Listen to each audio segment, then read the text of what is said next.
What's up, YouTubers? Today we're going to talk about cold steel knives. A few things about them. We're going to go through my entire collection that I have currently. Other than the one AK-47 that I lost from my brother-in-law, he gave it to me 2 years ago. Sorry, bro, and I cannot find it. Cold steel is one of those knives that's probably okay to lose. They're not overly expensive. They're good values and the like. But what we're first going to talk about is all the cold steel knives that you won't see because I've given them away. This is not one that I've given away. I just had this to be on the screen at this point in time. This is the drop forged Survivalist. I don't have the sheath for this here just because it's molly mounted in my truck, one of my four-wheel drives. And the reason I bought this knife is because it's in 51-200 high carbon steel. And at the time, I was really happy with K-bars, 1095, cryo treated. I was like, hey, what is 51-200 high carbon steel? And so I wanted to try it out. It does, I'm not a steel snob at this point. Okay, maybe I am. I prefer Magna, but, for inexpensive knives like this one, I was like, yeah, this versus 1095, I can't tell a big difference myself. They sharpen similarly, they behave similarly. So I was like, yeah, okay, cool. And it's just one of those things. Let's first talk about the knives that you won't see because I've given them away. I've given away for various ones for my channel for hitting certain marks or just because they were knives that I wasn't ever going to use. I had alternatives and so forth. So, for example, I gave the American Lawman away primarily just because I prefer the Recon one. It's just overall, I like everything about it versus the American Lawman. Bigger blade length too is just more useful. It seems a little bit tougher. It's not as thin. Fits better in my hand. Boom, American Lawman gone. I'm giving away the SR1 Lite. G-Man, hope you're watching this and enjoy that. That's a knife that I literally only just kept in my car just because it was one that if I had to pry something would work. And, if I had to stab a tire, it would work as well. But I just wasn't using it, and I will bring out the one that I was going to replace it with for my car as what I think is probably a perfect car knife, so to speak, where it's not super overly expensive if it gets stolen or lost or otherwise. Not too bad. 4MAX Scout I traded, but I did replace it with a 4MAX. And there was one other cold steel that I've given away. I don't even remember what that is, but we'll start with this first one is the drop forged Survivalist. I'll say just a brief word about it. For me, it was a little bit light. I was expecting something I could chop on, but this one actually is light enough, which is great for, I guess, if you wanted to use it for maybe hunting, the sort where you're actually hunting something with this, maybe sticking a pig. I don't know, but it didn't chop the best from that perspective. So let me go ahead and pause this, and then I'll get into the other knives. This is about four-handed machete. It's called a Daab. It's a Thai machete, and the sole reason I got this was because it was like $30-something. This particular one is made in South Africa, and my wife is half Thai, and so I said, oh, some Thai knife. So I will go ahead and try to pull it through. It is a gigantic one. I can't get it there. It's actually moving, and you see the handle at that point. So this thing is literally a four-handed. I know I should have done some other view, but it's just kind of hilarious that a knife like this, it's a machete. Let's say it for what it is. But the Daab. All right, next three fixed blades. Well, obviously, we're just going to go through fixed blades first, and then we'll do the folders. We'll start with the Magnum Tanto IX. This is the first 3V steel knife that I bought from Cold Steel, and this was after watching those famous Lynn Thompson videos, and I think this one was he might have stabbed it into a car hood. He was doing it many years before Joe X, and this obviously has one single purpose for stabbing through oh gosh, car hoods. This is the SRK. This is the 6-inch. I wanted to basically do a test between the SRK, the survival and rescue knife 6-inch, and the 5-inch. So I can tell you already, I wish I had the handle of the 6-inch, but the knife profile of the 5-inch. What I am going to do is when I get enough time, just been super busy, I'm actually going to do a side-by-side comparison. I'm going to choose one of these, and then I'm going to give the other one away. So whichever one I don't like, look for that on the future of my channel. Future could be next February, Could be next May. It'll probably be next summer in reality when I actually get around to this, because I have a few other fixed blades that I need to finish doing some reviews on. Have kind of carried or really done the camping trips with them. But yeah, the Magnum Tanto in 3V, and then the SRK, which is an SK5 steel, another high carbon, low cost steel. These were, I want to say that one was, I don't know, that one was a couple hundred, I want to say. And these were literally like $39 at Midway USA.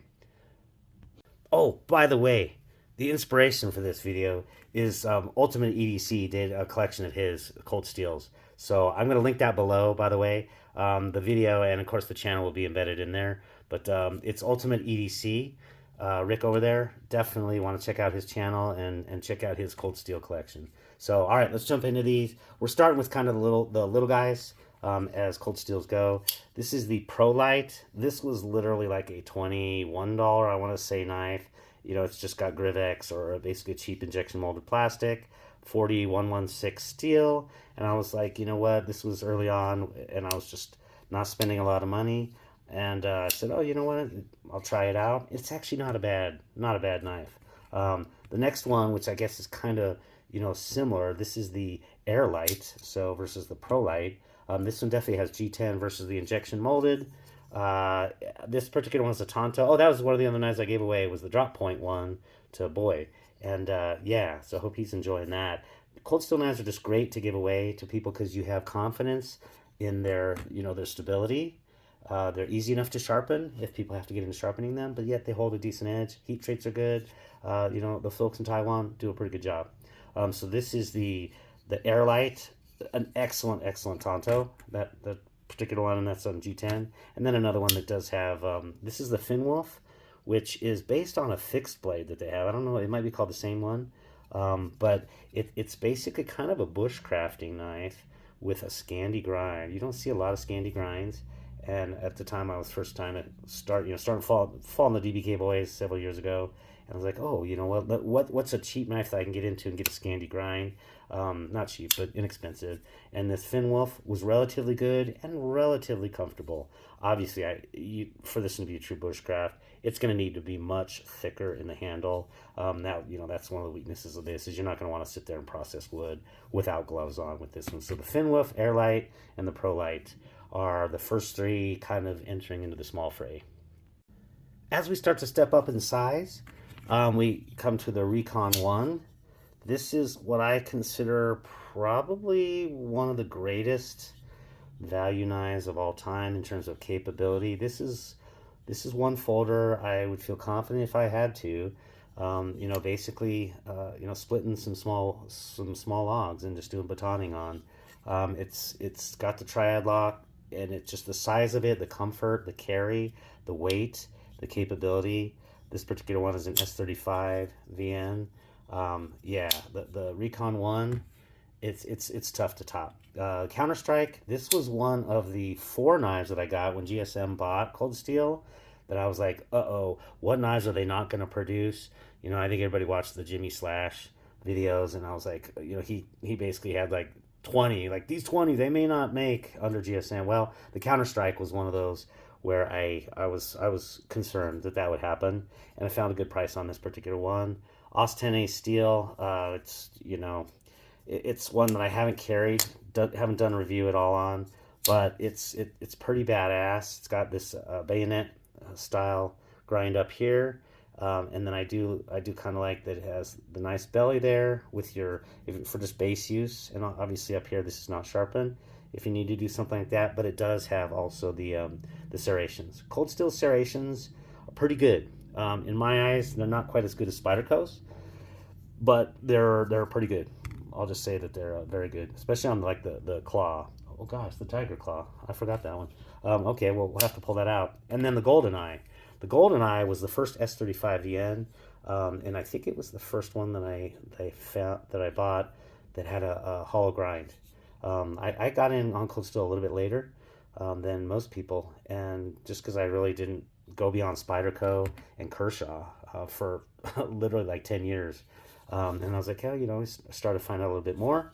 And the GoldenEye is obviously just one of the uglier knives, but I do like this dare I say, it's like the Spyderco, but it has this nice little ramp on there, so it gives you better purchase. Very, very nice, which you need to do. So yeah, the GoldenEye, it ends up being a little bit thin, so it's not uber comfortable, and so there's really this radiusing that they do there doesn't really help. The thicker G10 on the Recon one, oh yeah, just that difference in G10 does it. So the GoldenEye, Counter Strike, and Recon One. Tiger Claw. This is a folding karambit. And all of these, I'll put the reviews up in the corner of those that I've done full reviews on. I did do it on this one, did carry it. From the perspective of I'm an EDC kind of person, I'm not kind of a purpose driven. This is a purpose driven knife, and for its purpose, it's absolutely amazing. Once I kind of learned how you would reverse the pocket clip and essentially place it in a right-handed pocket to where you'd put the finger in, utilize the wave feature, and pull it out. It's as a purpose-driven one, I think it's really, really good. The blade is excellent. I think this one's CTS. Yeah, this one's XHP. It has a basically the primary bevel is essentially chiseled, so you don't necessarily have a bevel on this side. It is a basically saber grind, but then with this serration, it's just chisel edge. And this particular one in this recurve is very aggressive and very excellent. The wave disc, or not disc, I forget what they call this, but it's the wave feature from Demco. Demco's wave feature works very functional on the square. Actually, kind of works nicer than like even an Emerson disc. But not necessarily. I still like the Emerson hook a little bit better. This one is, again, as a purpose-driven knife, and like, Captain Dave, you're probably not watching, but that would definitely be one, that would be the one that I would want to have on a boat, 100%, just because of the way the serrations work, the handle, the signet ring back here, would be very useful for on a boat. Definitely. So the Tiger Claw. Then I have two of the 8010. So this is the full tie in 3V steel. This is kind of a recent release. I put this in my Black Knives Matter. Was the only time I've only carried it one day. Literally used it a little bit. The 8010 I really like. Doesn't have a full finger choil that you can safely get up there though. So getting up close is not quite as good as I think the 8020 or 8015 for my money. But I do love the 8010 as an overall. It's excellent. Thin enough carry, very comfortable in hand. And this full tie in 3V, excellent. Just haven't done kind of a full carry on that one. And then I do have another 8010. This is the 8010 Lite with the Tanto blade. Has the hollow ground here on the flat, and then on the tip it's basically just basically a straight flat grind.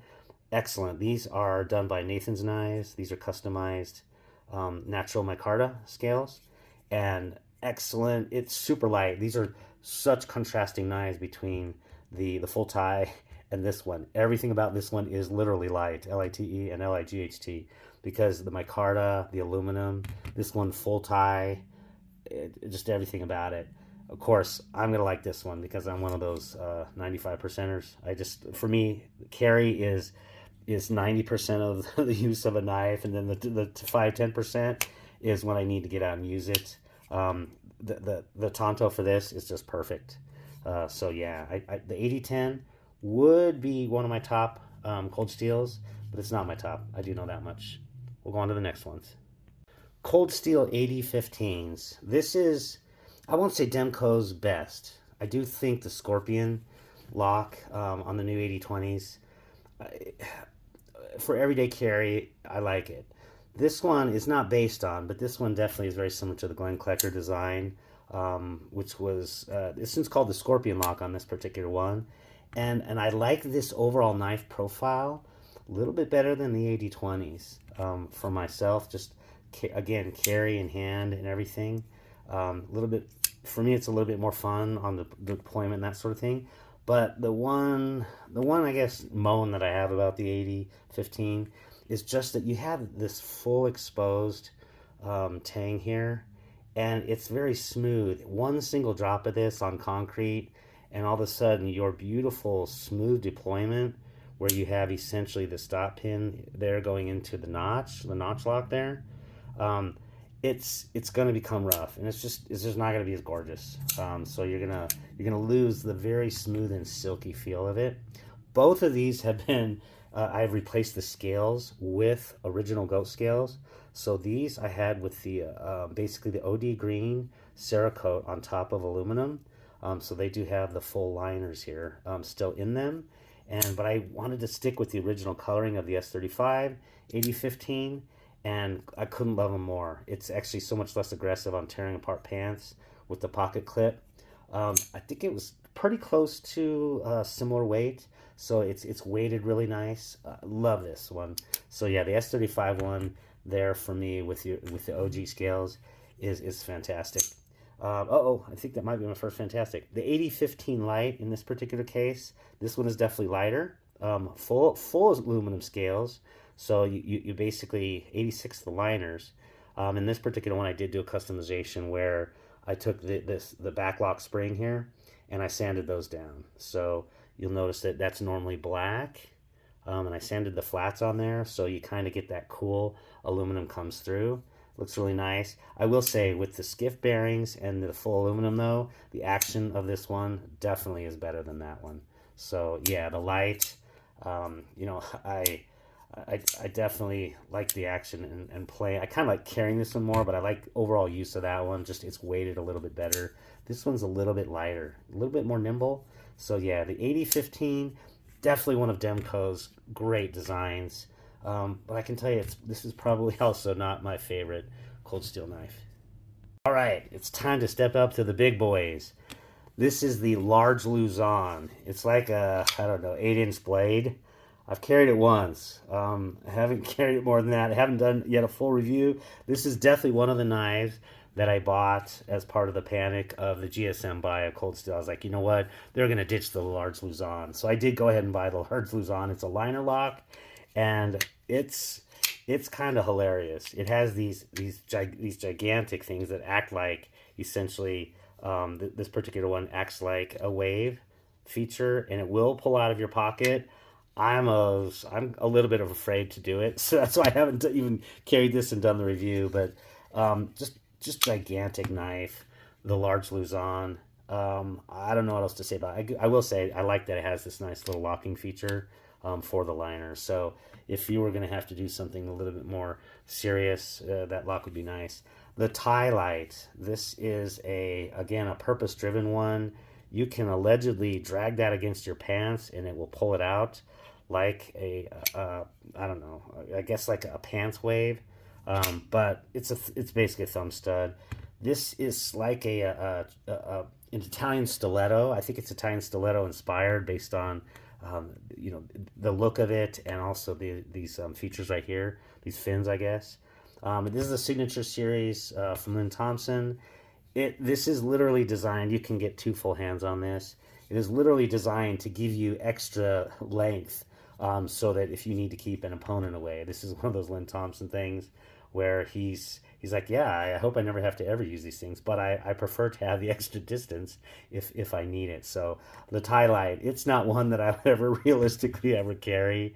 I will at some point in time for a period when I'm actually going to do a review of that one. So Lite and the large Luzon. Continuing on with the big boys, we're in the real big boys category. I had given away a Formax Scout, or not giving it away. Sorry, it was with Tom. I did a trade for it was a Wii knife or whatever, but I was going to give it away anyway. It was just one where I was like, you know what? I think I want the S35 VN, and I actually like the G10 on this, and I absolutely do. So this is the Formax. Just a gorgeous one. The original Formaxes, I think, were made in Italy. These are actually made in Taiwan now. So they have gone to Taiwan, but it's S35 steel, which I think they do very well. I've been very happy with cold steels. This one is multiple hand positions, and unlike some of those other Demco design models, you do have enough choil here to get full purchase and safely stay away from that blade. So this is one that I absolutely have used for batoning and splitting wood. This is an excellent knife. I leave it in my one of my 4-wheel drives as basically the well, one of two knives that are always in there. A fixed blade too that drop forward survivalist. But yeah, the 4 Max is just an excellent knife. So comfortable in the hand, so strong, so capable. The G10 again has just the right texture, but doesn't tear up your jeans like so many other of the Grivex ones, or I think it's called Grivex. Um, yeah, that is, we're leaning towards kind of my favorite cold steel model. And then this is the Colossus. This was, I think, no, actually, no, I did. I got five. This was the fifth knife and I had to chase this one down when during the cold steel panic. I knew that this was probably going to be canceled, and it was. This is the Colossus. It's based on a Nessmuk shape in terms of the blade, which is very much like a leaf, and it's a gigantic one. If you kind of take a look at the handle there, it extends a decent bit beyond the 4 Max, and so not only do you get full purchase up there near the blade, but you can go back one and you can go back another one, and if you really need to even use this, if you wanted to do some chopping like that, you can just go back, and it has a nice little flare on this here, and good angle for chopping. So it's actually an amazingly good slicer, the Colossus. It is just so huge that obviously this is a gigantic pocket hog. It makes the 4 Max even seem like I won't say a small knife, but a fairly generous knife in terms of giving you pocket space. So the Colossus and the 4 Max. All right, time to enter into the giants. Well, the other ones were quite giant, but these are genuinely giant. The Luzon, the Lite, very long blades, but I don't know, just seemingly less practical. So the first one here is the Talwar, and this one I bought because when GSM bought Cold Steel, they said, "What's the one?" They asked for what was the one knife that you would buy if we brought it back that had been discontinued, and it was the Talwar. This is basically Persian inspired, essentially kind of like a small pocket sword. It has literally one, two, three, four positions where your hands are principally on the handle entirely. It would be, I just hang over the little bit the pinky on there if I had to do such a cut like that with two hands. But it chops pretty well, thin, slicey. This is it's kind of a small pocket sword, and I will say I loved the Talwar when I actually carried it and used it, and it's surprisingly unassuming in the pocket. It fits quite nice. It's rather thin, and so it can actually live in the pocket reasonably for a knife with this, I don't know, 5.5, 6 inch blade. I think it was maybe 5.25 or 5 3/4 or so blade, and S35 steel stainless. I did stain it a little bit, cutting up a brisket because of the salt and peppered a rub on the outside. The salt actually did rust it or corrode it a little bit. So, but it did excellently, and I chopped an entire 2x4, and it literally no chips on this blade. So this S35 again, nice and thin. Taiwan did a great job. This is the Talwar. Hey, Tuco! This is the Espada, not the large Espada, just the base Espada, but it's still gigantic. Haven't carried this. The aluminum is in essentially perfect shape. I just used it on one video where I was comparing it to like a Spyderco little small tiny one. Yeah, this is G10 smooth aluminum bolsters there. Yeah, this is I think a bazillion people knew about this already, but then when Baking Dad's Tuco carried this, and he literally shook it out. Can I shake? Yeah, there we go. I can shake it out. If you just shake it really hard and you basically get it going around that fulcrum point there, you can get it to come out. The Espada. One more to say. I forgot. This is based on, I think, Navarro. I think that's the model, but that it's kind of based on, and it's just classic. This is everything that Cold Steel that you don't need but you love and you want. And so yeah, haven't really even used this knife yet. I will at some point in time.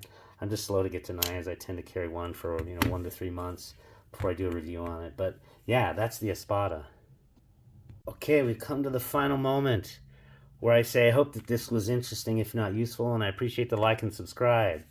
So if this was interesting, if not useful, I appreciate the like and subscribe. In any case, we're going to get down to kind of my favorites and what I think is like the quintessential and best model, ultimately, of a cold steel.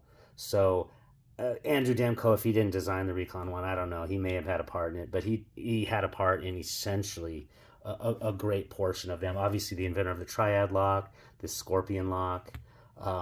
It's its strength is incomparable. Essentially, it essentially takes a back lock, but then it puts another pin in there to essentially form a triad where it comes together at that pin.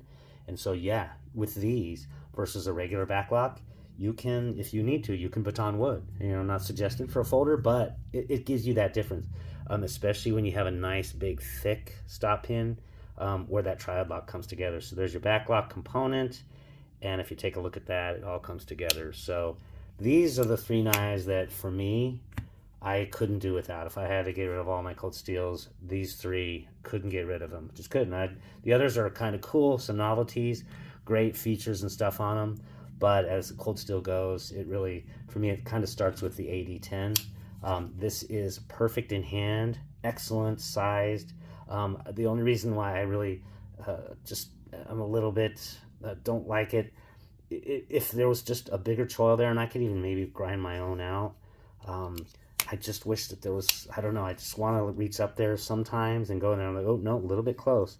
Plus there's one thing is when you drop this down, because of that, you got to be really careful. That blade can land right on your finger, and so the AD10 specifically, you need to have your finger pretty far forward when you let that drop down, and you'll catch it right where that choil begins. So the AD10, excellent. Love the fact that there is a Tanto on this one. Speaking of the next one, the AD15, no Tanto blade. Cold steel, I think you'll get a lot of people that will jump in on it if you do that. So the cold steel 8015 and the Lite in this case, excellent, very comfortable, unique. It's one of the few knives that, obviously as you squeeze harder, you're actually putting even more pressure. And so it's a super strong lock. Is it better than the Triad? Probably not. I don't think so. They would probably tout it as such. But cool novelty. This brings the best of all worlds. Good carry, nice functionality, standard knife blade, comfort. Everything about this is just excellent. A lot of customization options out there. So yeah, especially with these OGs and the skiff bearings, it's just it's definitely just almost like addictive. So very much so.